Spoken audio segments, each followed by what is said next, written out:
¿Es posible que un regalo destinado a la muerte termine sentándose a la mesa con la monarca más poderosa de la Tierra? Imagina a una niña que entre el humo de una guerra tribal y el destino cruel de un sacrificio, llevaba oculta una chispa de realeza que ni las cadenas pudieron extinguir.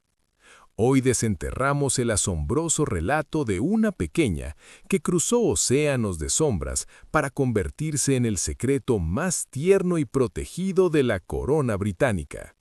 Prepárate, porque la vida de Sarah Forbes Boneta no es solo una biografía, es el triunfo de la luz sobre el olvido.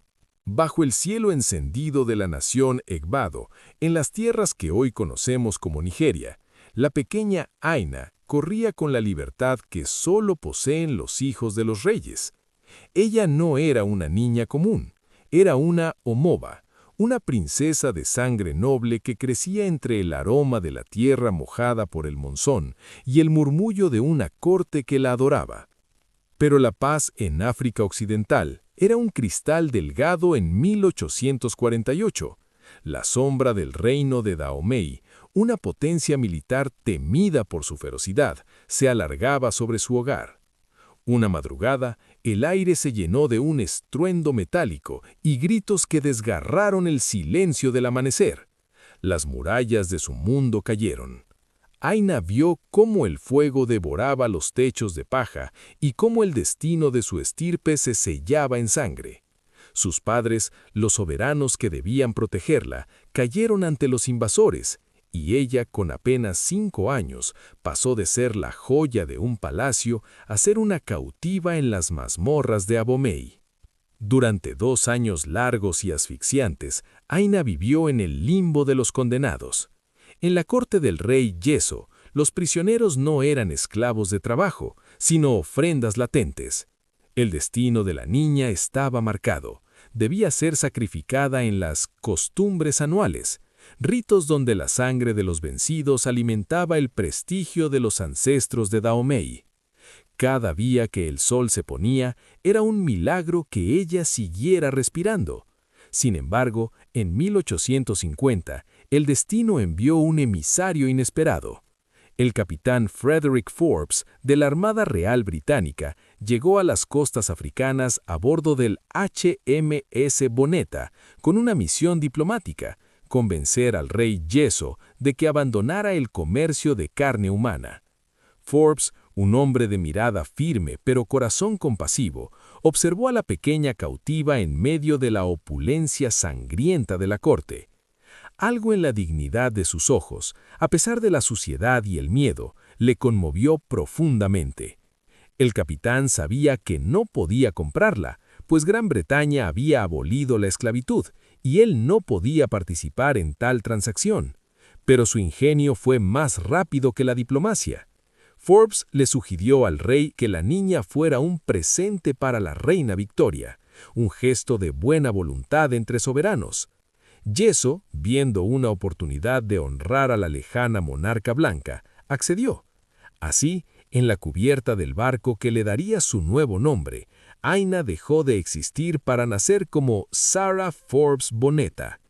Mientras las velas del navío se hinchaban con el viento del Atlántico, la pequeña princesa miraba cómo la costa africana se desvanecía en la bruma. No sabía que dejaba atrás un sacrificio para caminar hacia un trono, ni que su vida estaba a punto de cambiar la percepción de un imperio entero.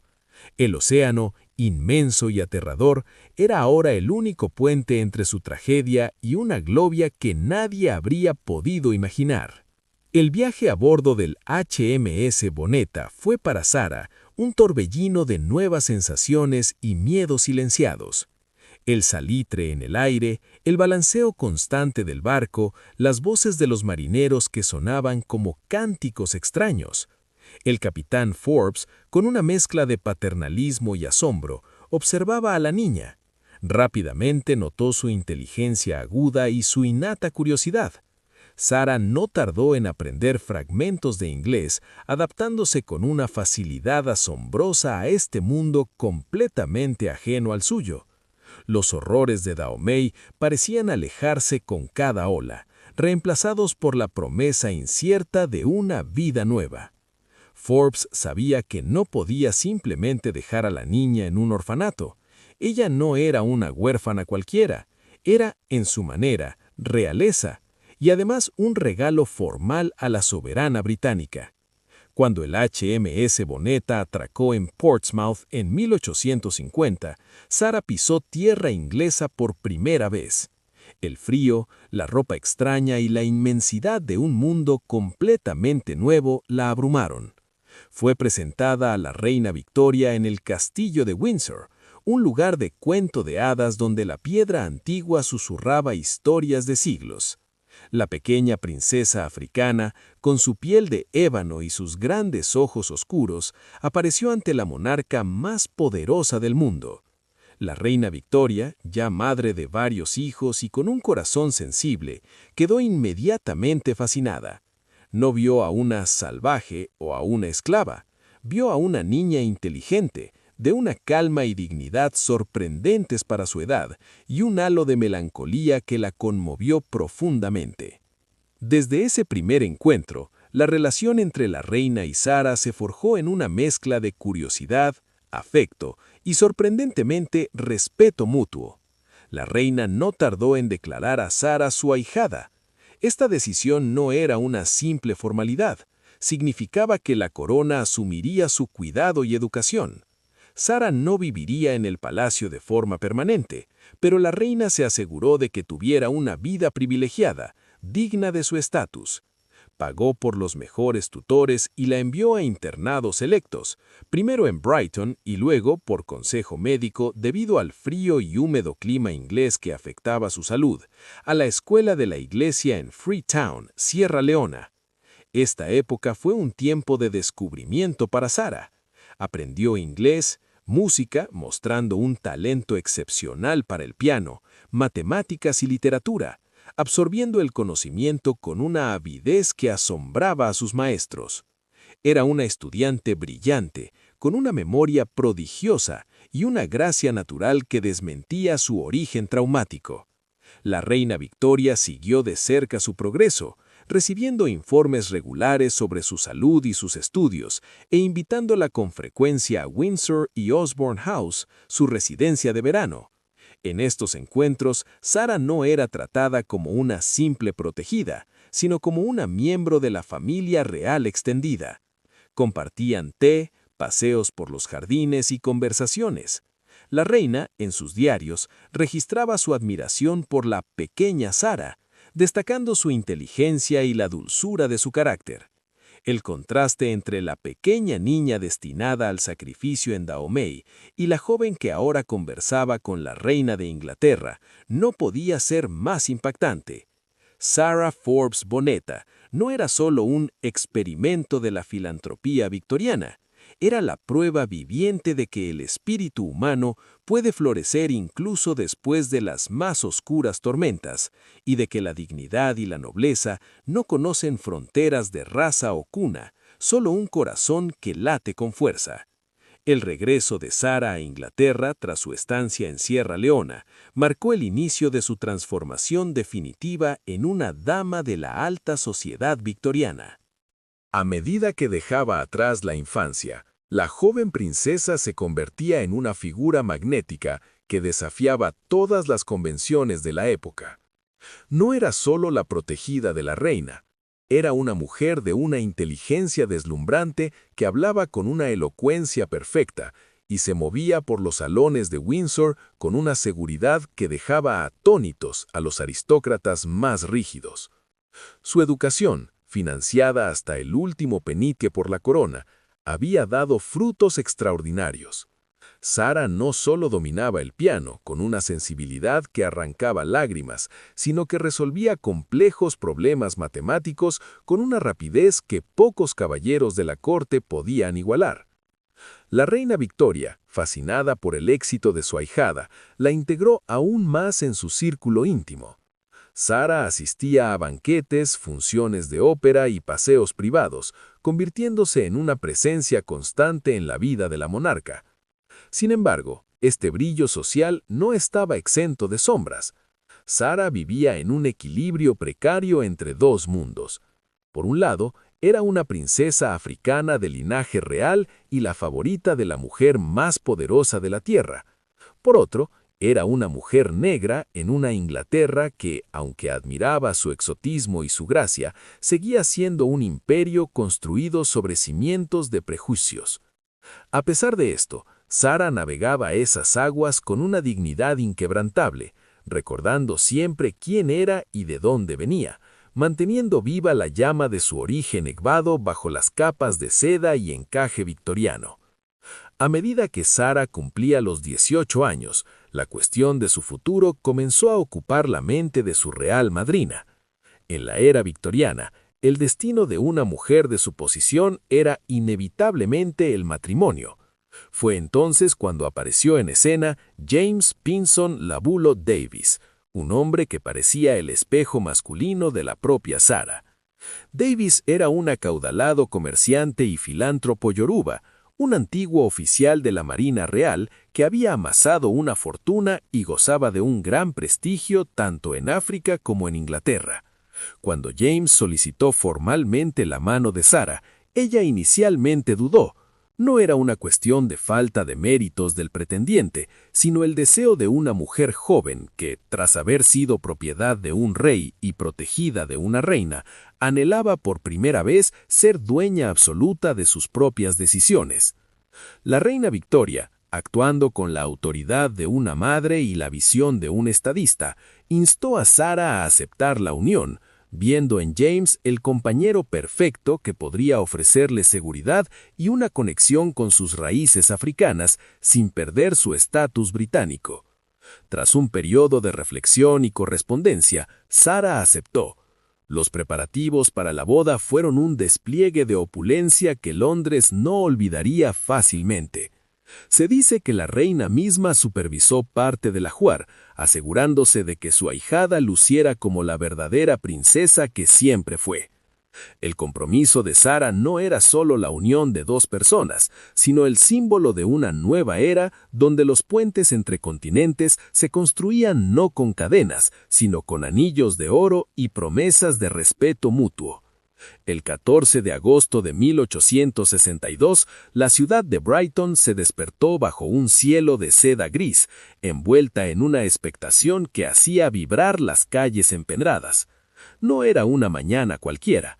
La iglesia de San Nicolás se preparaba para ser el escenario de un evento que desafiaba la lógica del siglo XIX.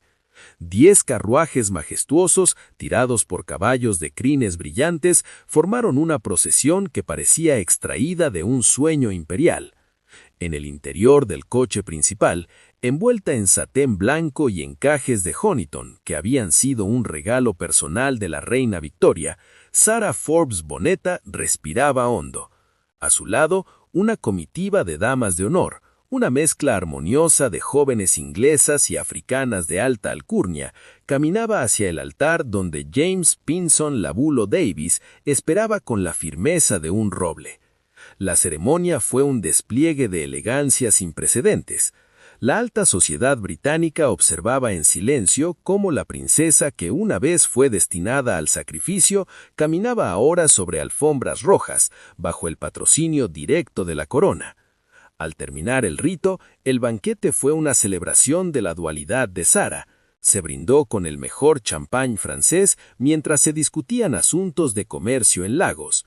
La reina Victoria, aunque no estuvo presente físicamente debido a su estricto luto por el príncipe Alberto, envió regalos que eran declaraciones de amor maternal. A pesar de la alegría, Sara sentía en sus hombros el peso de ser un símbolo viviente. Ella no solo se casaba con un hombre, se convertía en el puente humano entre la tradición victoriana y el futuro de una África que comenzaba a despertar ante el mundo moderno. Poco después de la boda, Sara y James se trasladaron a Lagos, Nigeria. El regreso a su continente natal fue un choque de emociones encontradas. Sara ya no era la niña Aína que jugaba entre los baobabs, sino una mujer educada en la corte más refinada de Europa. En África fue recibida con una mezcla de reverencia y asombro. su hogar se convirtió en un centro de cultura, educación y caridad. Sin embargo, la salud de Sara, siempre delicada desde su infancia en las húmedas costas africanas y los gélidos inviernos londinenses, comenzó a flaquear. El clima tropical, que debería haber sido su hogar natural, paradójicamente le resultaba hostil tras tantos años de adaptación británica. A pesar de su fragilidad física, su espíritu permanecía indomable. El nacimiento de su primera hija trajo una luz nueva a su vida. Con el permiso de la reina, la niña fue bautizada como Victoria Davis. La monarca, conmovida por el gesto, aceptó ser la madrina de la pequeña, enviándole un juego de bautizo de oro macizo y una pensión vitalicia. Sara veía en su hija la culminación de su propio viaje, una niña que nacía libre, con sangre real africana y el respaldo del imperio. Sin embargo, mientras criaba a su hija y gestionaba su labor social, la tos que la perseguía desde hacía años se volvía más profunda. Sara sabía que su tiempo era un hilo fino, pero se dedicó con fervor a asegurar que su descendencia tuviera las herramientas para navegar un mundo que aún no sabía qué hacer con personas, como ella, pertenecientes a dos mundos a la vez. A finales de la década de 1870, la salud de Sara se volvió tan frágil como el papel de las cartas que intercambiaba con la reina, la tuberculosis. Esa sombra silenciosa que reclamaba tantas vidas en el siglo XIX, había echado raíces en sus pulmones. Buscando el aire puro del Mediterráneo por consejo de los médicos reales, Sara se trasladó a la isla de Madeira. Allí, entre el aroma de los eucaliptos y el azul infinito del mar que una vez la vio partir como cautiva, pasó sus últimos días. En agosto de 1880, con solo 37 años, la princesa que desafió al destino cerró sus ojos por última vez. Al enterarse de su muerte, la reina Victoria escribió en sus diarios con una pena genuina, otorgando a la hija de Sara, la pequeña Victoria, el mismo afecto y protección que un día brindó a su madre. El legado de Sara Forbes Bonetta no se extinguió con su último aliento. Su hija Victoria creció bajo el ala de la corona, educándose en las mismas aulas que la aristocracia británica y manteniendo vivo el vínculo entre los dos continentes. Los descendientes de Sara se convirtieron en figuras prominentes en la historia de Nigeria y Gran Bretaña, actuando como juristas, médicos y líderes que llevaron en su sangre la resiliencia de la princesa Egbado. Sara no fue solo una curiosidad histórica o un regalo real, fue una mujer que con una elegancia silenciosa demostró que la identidad no es una celda, sino un horizonte que se puede expandir hasta tocar los cielos más lejanos. Su vida recordó al mundo que la nobleza no reside en el color de la piel, sino en la fuerza de un espíritu que se niega a ser quebrado. Hoy, la historia de Sara Forbes Bonetta permanece como un faro de esperanza. Nos enseña que incluso en los momentos más oscuros, cuando la libertad parece un sueño olvidado y el destino parece escrito en piedra por manos ajenas, siempre existe la posibilidad de una redención inesperada. Ella fue la niña que sobrevivió al sacrificio para enseñar a un imperio el significado de la gracia. Su memoria nos invita a mirar más allá de nuestras circunstancias actuales y a reconocer que cada uno de nosotros posee una realeza interna, una dignidad que nadie puede arrebatar y que, con el coraje suficiente, puede cambiar el curso de la historia para siempre. Que la vida de Sara te recuerde que tu origen no define tu destino, y que incluso en el corazón de la tormenta más feroz, siempre hay un viento que puede llevarte hacia tierras de propósito y luz. Nunca subestimes el poder de una vida vivida con dignidad. Una sola chispa puede iluminar el camino de generaciones enteras. El pasado guarda secretos que aún inspiran el presente. Gracias por ser parte de Rostros Inmortales. Nos vemos en la siguiente historia.